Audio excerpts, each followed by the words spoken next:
Hey, Piro. Thanks for your responses, and I must say that I don't usually watch my videos because of the frustration that results when I do, because I disagree with myself, or um, I find that I didn't quite say um, what it was that I would have liked to have said. Um, so I don't usually watch my videos, but I wanted to try to clarify, especially in light of my statement at the end of my video that metaphysics should be democratic and we should be able to communicate about the truths that we suppose we possess. And you really disagreed with that, but I think it was because I wasn't explaining myself well enough. So the idea is this: we are given perceptual experience, we are given percepts. Concepts are what allow us to receive these percepts. Concepts allow us to grasp percepts. Now, what I hear you saying, Piro, is that concepts are the result of percepts, that concepts are built up of percepts. And I think um, certainly concepts are influenced by percepts and required. Percepts are required for concepts, but I don't think that our perceptual experience is responsible for all of what um, composes the conceptual element of experience. I think concepts um, must be there from the beginning, a priori. Otherwise, there would be nothing to receive what we call perception. Um, so somehow ideas pre-exist uh, experienced things or events. For an event to be known and experienced and perceived, it must also possess some underlying form, some essence, some idea must be capable of representing it. And the idea isn't created by the situation. The situation evokes the idea. Um, so I'm trying to preserve a sort of Platonism here, certainly, because I'm reacting against a more empiricist leaning. Your leaning, Bureau, is more based on, it's a materialism of sorts, as you put it, but a skeptical materialism where you only say we know about matter that which we can experience.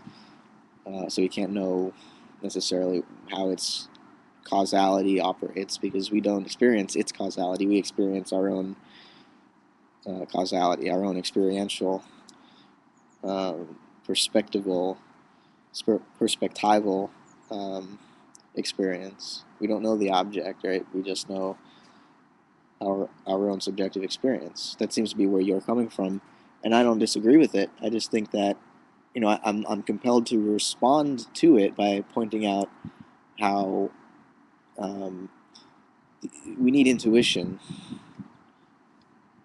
to have sensation, and so even to talk of sensation is already to imply this inner ability to organize that sensation, and so you can't say that sensory experience produces um, all of our ideas. Somehow the ideas are there independent, and not independent, but they the ideas are irreducible to the sensations, just as the sensations are irreducible to the ideas. They both exist um, in a relationship to one another.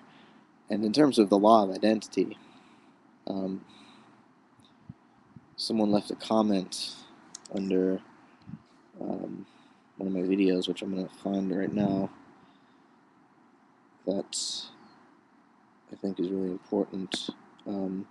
Not One Wit wrote that the law of identity is an analytic relationship between ideas and is not subject to empirical validation.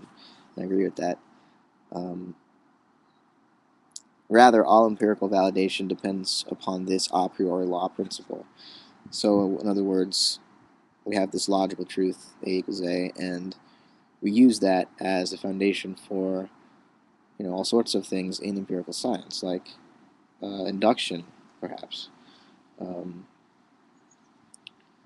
not one whit continues. Also consider the distinction between internal relations, what Leibniz talked about, versus external relations that mechanistic Cartesian science talked about.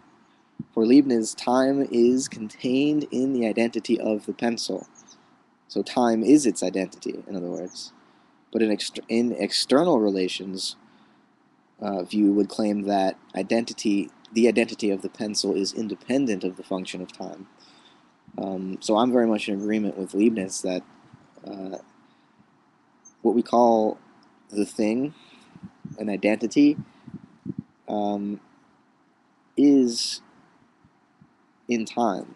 It's a system, as you would put it, Thoreau. It's becoming, but in its becoming, it reveals an underlying form, a pattern, an idea, and this idea is a moving image of eternity, as Plato would say. So it evokes eternity, though it does not contain eternity. It is in time, but its identity, it still has an identity, even though it is becoming in time. What we sense, if we're going to artificially divide sensation from conception, the mental from the physical, then of course the material of any particular thing of this book is always changing, but its form, the information that it contains, its meaning remains the same. So somehow we, I said in my last video that that the eternal realm leaves no trace in time, and that's exactly wrong. It's exactly the opposite. That eternity does leave a trace in time, and the forms that become in time are identifiable because eternity can affect us. Because eternity does reach into our lives and allow us to see things, to know the world. So hopefully that's a little clearer. Hopefully. Let me know. Take it easy.